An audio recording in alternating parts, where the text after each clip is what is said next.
Bienvenidas y bienvenidos a Media 20.1. En un mundo en el que los algoritmos dictan o pretenden dictar lo que debemos consumir, lo que debemos ver, escuchar, la jerarquía, por ejemplo, de las noticias, de todos aquellos memes, ¿dónde queda el pensamiento crítico? El doctor Marco Millán es autor de un libro que se llama Para una filosofía de la comunicación, que es el tomo 2. Y él nos va a invitar a reflexionar sobre el impacto de las nuevas tecnologías en las sociedades actuales. Y también, claro, por supuesto, lo que está ocurriendo aquí en nuestro país. Antes de la entrevista, le invito a ver, como cada semana, algunos de los hechos destacados en materia de medios y telecomunicaciones con Viridiana Viri Mondragón.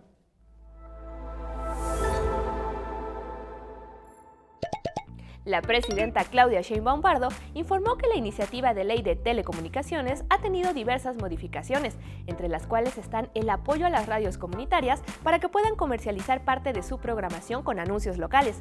Afirmó que también se agregó que dentro del organismo dedicado a revisar las concesiones participe la ciudadanía, la cual dará su opinión al respecto. Finalmente destacó que con los cambios a la propuesta se recuperaron los derechos a las audiencias luego de la contrarreforma de 2017. Una parte muy importante es el derecho de las audiencias. Fíjense, en esta ola de comentócratas, ¿no?, de que vamos al autoritarismo, es cuando abrimos el derecho a las audiencias. Porque ni con todos los órganos autónomos se había abierto el derecho de las audiencias, se había garantizado el derecho de las audiencias. Incluso se impugnó judicialmente. Incluso se impugnó, lo tacharon de la ley. Ahora pues está recuperando el derecho de las audiencias. El presidente de la Academia Mexicana de Artes y Ciencias Cinematográficas, Armando Casas, informó que el Ariel de Oro será entregado a las actrices Patricia Reyes Espíndola y Jacqueline Andere, así como al Sindicato de Trabajadores de la Industria Cinematográfica por los 80 años de su creación. Este año, la ceremonia de premiación de la edición número 67 de los Ariel se realizará el próximo 20 de septiembre en Puerto Vallarta, Jalisco. La secretaria de Turismo de Jalisco, Michelle Friedman, dijo que la decisión para que el Estado sea sede por tercer año consecutivo de la ceremonia de premiación de los Ariel se debe no solo al apoyo gubernamental, sino por la pujanza de la industria fílmica local. Se formalizó la creación de la Federación Mexicana de Productores de Cine, así lo informó Nicolás Celis al diario La Jornada. La federación surge a partir de un encuentro de productores realizado en febrero de 2024 en la Universidad de la Comunicación. En aquella ocasión participaron más de 80 profesionales del sector audiovisual que ahora se integran a esta federación con el respaldo de la Academia Mexicana de Artes y Ciencias Cinematográficas, la Asociación Mexicana de Productores Independientes y la rama de productores de Canacine, entre otras organizaciones. Celis dijo que la nueva federación surge con el objetivo de fortalecer la posición de los productores dentro de la cadena de valor y contribuir activamente al desarrollo de la cinematografía nacional en temas como políticas públicas, negociaciones colectivas con plataformas y distribuidores, así como la defensa de los derechos de autor. El Instituto Mexicano de Cinematografía, el IMCINE, y el Sistema Mexiquense de Medios Públicos firmaron un acuerdo para fortalecer la difusión del cine mexicano. Una de las primeras actividades es la transmisión del ciclo Directores Mexicanos. En la primera temporada, las audiencias podrán disfrutar las cintas los fines de semana a partir del 7 de junio a través de los canales 34.1 Mexiquense Televisión y 34.2 Mexiquense Noticias. La primera película que se transmitió es A Paso de Cojo, una comedia mexicana de 1980 dirigida por Luis Alcoriza a partir de un guión de Antonio Moncel. En el marco del Día de la Libertad de Expresión en México, comunicadores de Radio Teocelo se manifestaron en la Plaza Lerdo de Jalapa para exigir un alto al hostigamiento político y a la censura sin fundamento. Durante la protesta, Mariana Riveros dijo que Radio Teocelo está por cumplir 60 años de labor comunicativa, pero lamentó que en el último año uno de sus colaboradores fue sancionado por el Tribunal Electoral por presunta violencia política en razón de género. La resolución de la autoridad electoral les obliga a ofrecer una disculpa pública por un contenido que, a juicio del tribunal, incurrió en violencia de género, aunque ellos rechazan esta interpretación. Estas fueron algunas de las noticias más destacadas de la semana. Volvemos con Gabriel Sosa Plata con mucha más información aquí en Media 20.1. Muchísimas gracias a Viri Mondragón por esta información. Y también muchas gracias a nuestro invitado, el doctor Marco Antonio Millán, profesor, colega investigador de allá de la UAM, Coajimalpa. Muy Bienvenido. bien, muchas gracias Gabriel, muchas gracias al público de TV UNAM, es un orgullo estar aquí. Yo también soy un egresado de la UNAM, orgullosamente también. De la carrera de comunicación, De la ¿verdad? carrera de comunicación. Sí, aquí de enfrente. Sí, pero yo soy de la FES Aragón. Ah, tú eres de la FES. Ah, de acuerdo. No, a mí sí me tocó estar aquí enfrente. Muy bien. Pero, pues justo tú te has abocado, eres de los pocos investigadores, profesores que han profundizado sobre la filosofía de la comunicación. ¿Por qué pasa esto? A ver, yo creo que la filosofía siempre ha respondido de alguna manera a su tiempo. Siempre el pensamiento crítico, el pensamiento a profundidad, es un pensamiento que está enfocado al tiempo presente en las diferentes épocas. Se puede hacer un recorrido sobre los pensadores occidentales, un poco diría también sobre los orientales, aunque no tenemos tanto conocimiento de los orientales, o a pensadores de tradiciones no occidentales, que es muy notorio que van acompañando una realidad. Entonces, no debe ser la excepción que, como lo dijiste en la introducción, al existir una sociedad como la nuestra, que está cruzada por la tecnología y los algoritmos, pues nuestra obligación desde la reflexión filosófica es indagar, tratar de hacer una pausa indagatoria acerca de qué puede significar eso. Ahora, justo presentábamos este tema, pero tienes varios en tu libro, de hecho vamos a hablar también ya más puntualmente de tu libro, pero te refieres a esto, en efecto, de los algoritmos. Hay una persistencia ahí tecnológica de decirnos eso, ¿qué debemos consumir? Y entonces como que todo se nos facilita, ¿no? Es decir, antes era la televisión y quizás hace años también la radio, pero ahora en las redes creo que se ha agudizado este fenómeno y más con el ingrediente adicional de la inteligencia artificial. Sí, desde luego. Mira, a mí me parece que es un poco lo que sostengo en el libro, en los capítulos iniciales, que hay una suerte de programación de nuestra existencia. Y eso quiere decir que, como bien dices, hay algoritmos que programan un poco qué es lo que vamos a decidir, nuestras decisiones fundamentales. Hasta de compra, ¿no? De todo, compra, de entretenimiento, todo. Información. Completamente, pero eso creo tiene de fondo varias consideraciones que hacer. Primero, que es una programación que los tecnólogos llamarían una programación de carácter recursivo sobre insumos que son más o menos los mismos y que están orientados, por supuesto, al consumo de diferentes cosas. Pero no solo al consumo de diferentes cosas, porque el consumo es algo natural para los seres humanos, ¿no? Nosotros subsistimos como especie gracias a que consumimos desde el inicio, matamos animales, consumimos calorías y se viene toda una historia de consumo asociada con el desarrollo tecnológico. Para que pueda haber desarrollo tecnológico, en gran medida se debe a que nosotros podamos satisfacer las necesidades de nuestro cuerpo consumiendo algo. Y eso, si uno proyecta, digamos, la historia humana hasta la fecha, el consumo sigue siendo una realidad para los seres humanos, no necesariamente algo malo.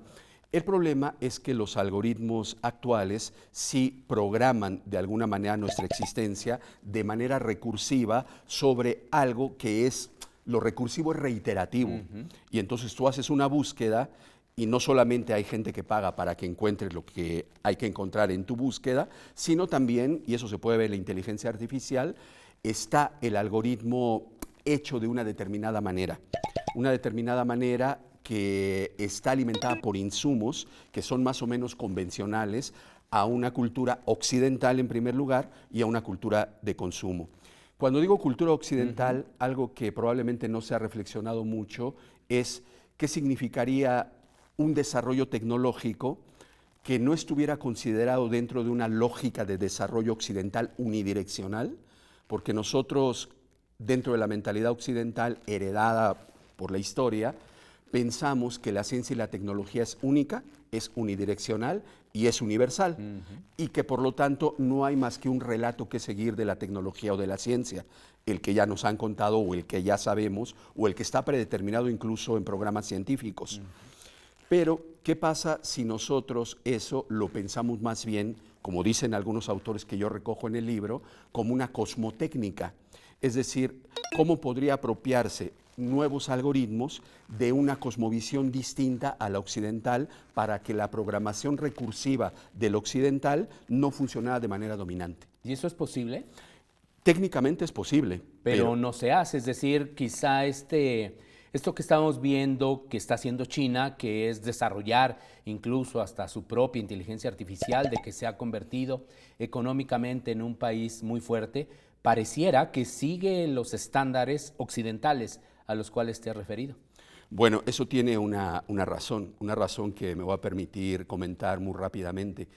Los últimos 25 años, Occidente, desde Silicon Valley y los Estados Unidos particularmente, se han metido en una carrera tecnológica que en términos filosóficos se le llama aceleracionismo tecnológico.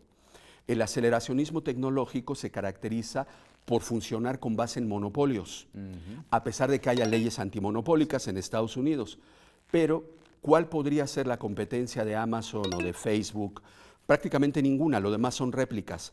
Entonces, los países que no tienen esa aceleración tecnológica, lo que tenemos es una velocidad de desarrollo tecnológico que va a diferentes ritmos. Por ejemplo, copiamos cosas, copiamos lo que se desarrolla en Silicon Valley y entonces nosotros vamos a un ritmo lento de velocidad y ellos van a un ritmo acelerado. Son dos magnitudes completamente diferentes. ¿Qué ha pasado con el caso de China? Bueno, eso es muy interesante, porque si bien se puede afirmar que los Estados Unidos han desarrollado tecnología de manera monopólica, es evidente que China lo ha hecho de manera monopólica, porque es un Estado comunista que tiene unas decisiones unidireccionales. Y entonces, un gobierno totalitario prácticamente. Un gobierno, digamos, que tiene unas decisiones donde no se consulta alternativas, por decirlo de esa manera. Pero en ese sentido ha logrado ser una competencia. En términos de aceleracionismo, muchos aceleracionistas como Nick Land,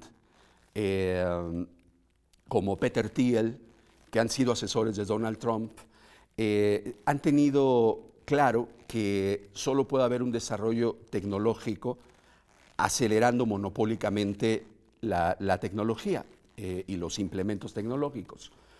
Y China, dicen estos aceleracionistas, Deng Xiaoping, aquel famoso que tú y yo y una cierta generación contemplamos cuando la plaza de Tiananmen y todo aquello, Deng Xiaoping es el mayor aceleracionista chino.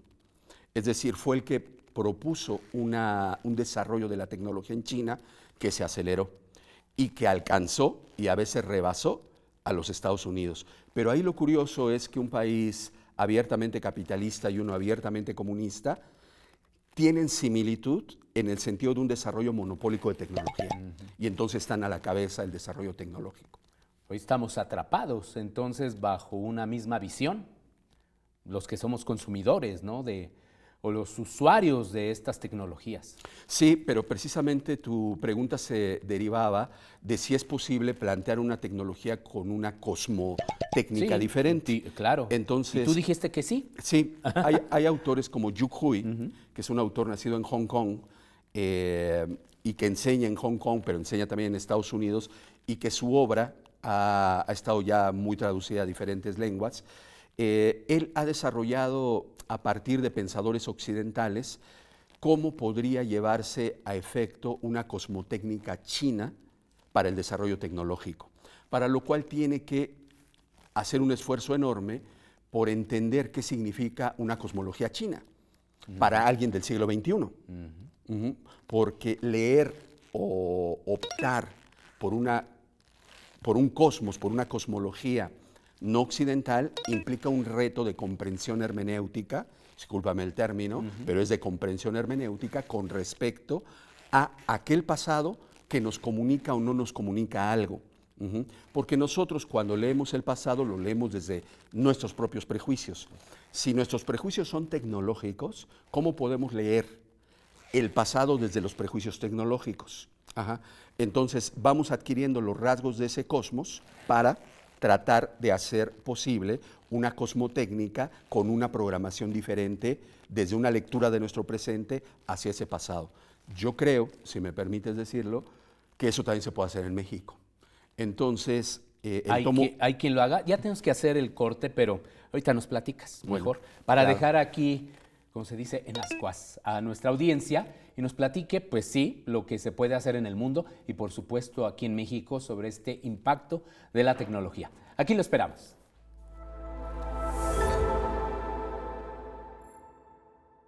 Muchísimas gracias por continuar en Media 20.1.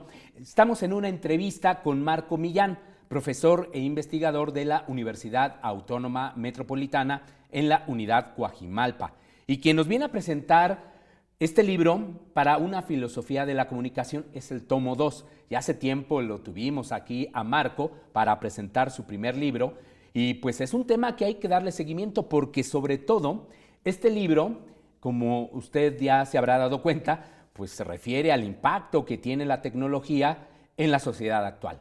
Recuerde que este programa se estrena todos los jueves a las 9 de la noche. La retransmisión es los sábados también en el mismo horario.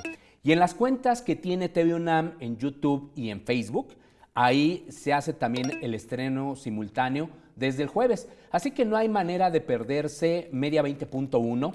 De hecho, nos va muy bien, gracias. En Facebook tenemos muchas vistas. Ahí es donde hemos tenido pues usuarios importantes que pues también, Marco, forma parte de esa, quizás esa otra faceta del uso de la tecnología, donde quizás no nos ayudan los algoritmos, ¿no? Porque no pagamos, TV UNAM no paga en eso, y ni tampoco hay acuerdos de por medio. Pero nos hablabas antes del corte que esta visión occidental de la manera en cómo se han programado las tecnologías a través de los algoritmos, la inteligencia artificial, tiene una visión muy occidental, ¿no? Pero nos quedamos en que sí hay caminos alternos que podrían que romper, digamos, esa visión del mundo y de las cosas y ese consumismo extremo de las redes, de todos los contenidos que hacemos a través de los teléfonos celulares.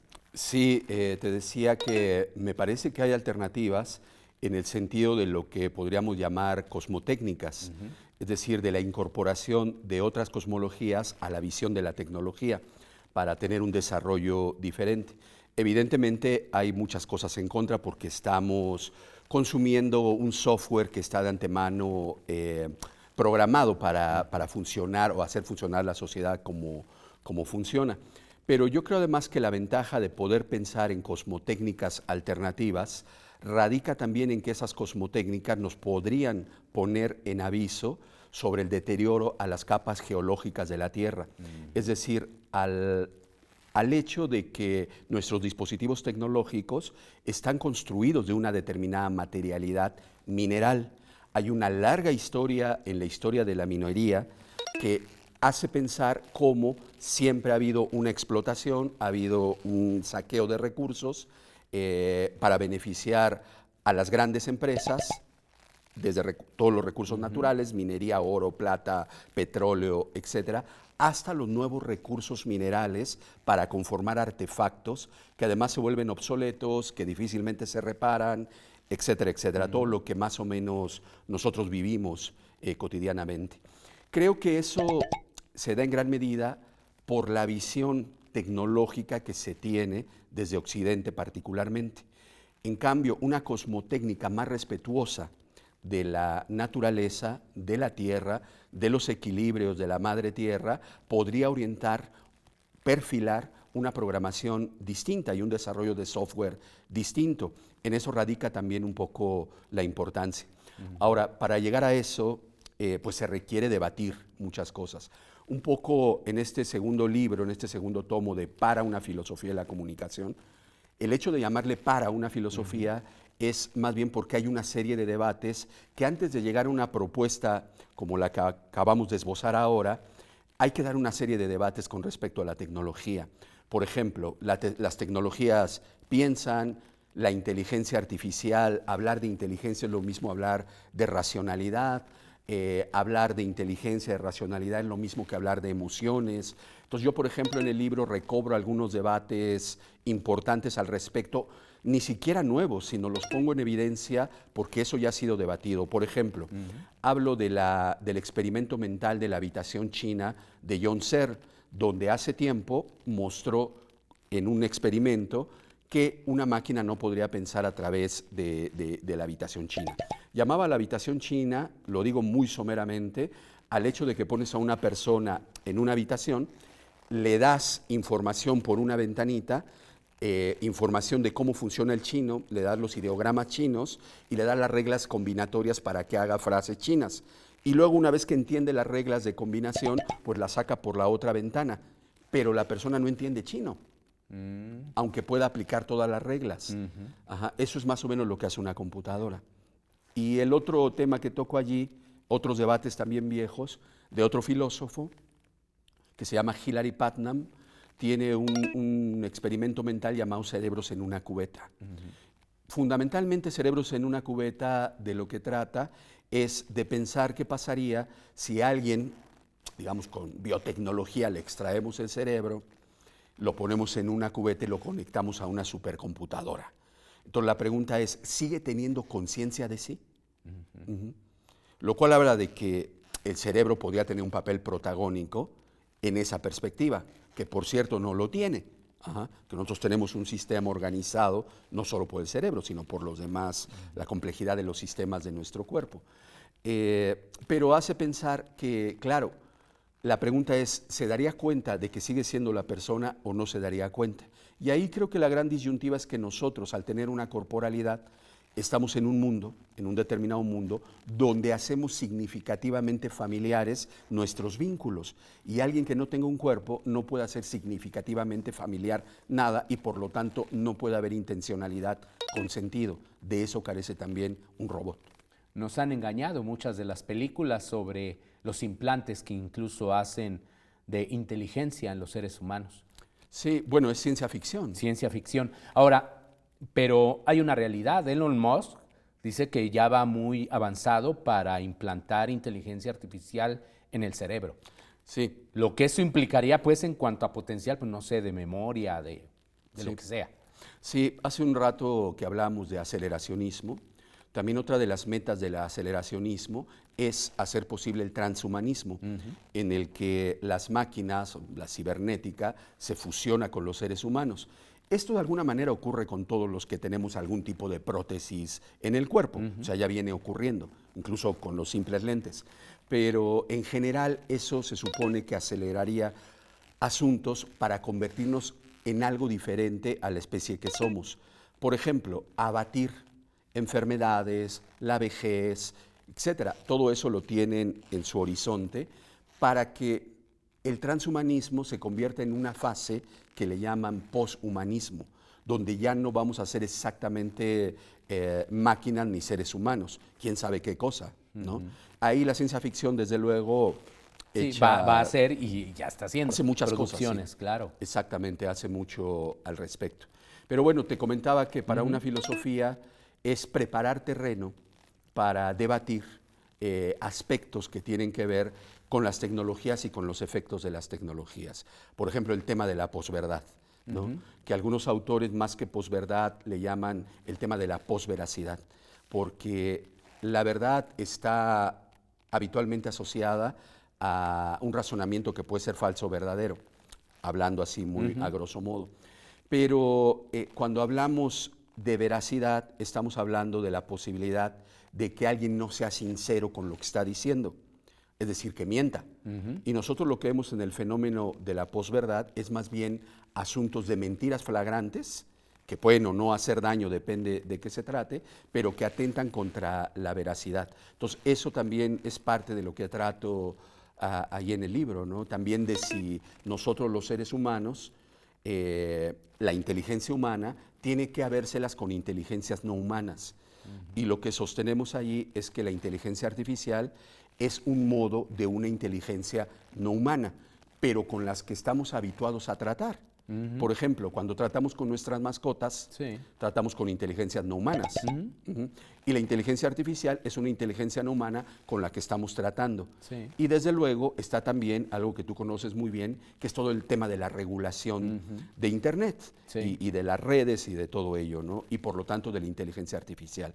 También sabemos que Europa va a la cabeza de todo eso, Y en términos regulatorios también es muy importante hacerlo, pero porque tenemos que habérnoslas finalmente con inteligencias no humanas. Aquí el detalle es si entre inteligencias no humanas, por ejemplo, los animales o por ejemplo la naturaleza en su conjunto, la inteligencia artificial de las máquinas puede darles un sentido mejor o más óptimo que el que le hemos dado los seres humanos, y no en el sentido de una explotación, sino en el sentido de tratar de razonar como máquina qué es lo que es más propicio para una inteligencia, la Tierra, ¿no? La madre Tierra, con unas inteligencias que tampoco son humanas.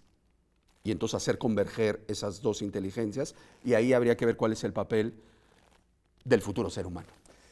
Oye, qué buena reflexión, qué interesante. Ya se nos terminó el tiempo, Marco, desafortunadamente, pero nos dejas en efecto con muchas reflexiones.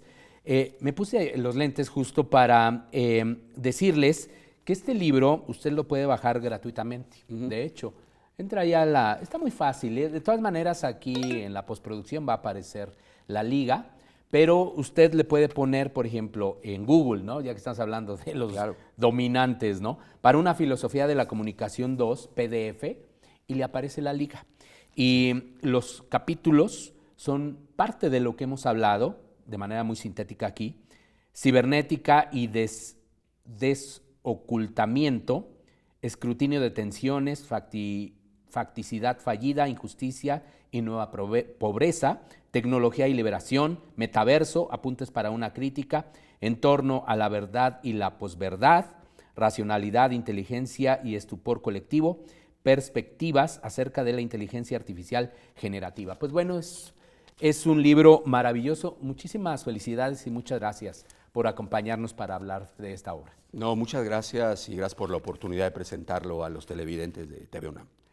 Pues gracias, y muchas gracias a usted, y gracias también al equipo que hace posible Media 20.1. Nos vemos la próxima semana.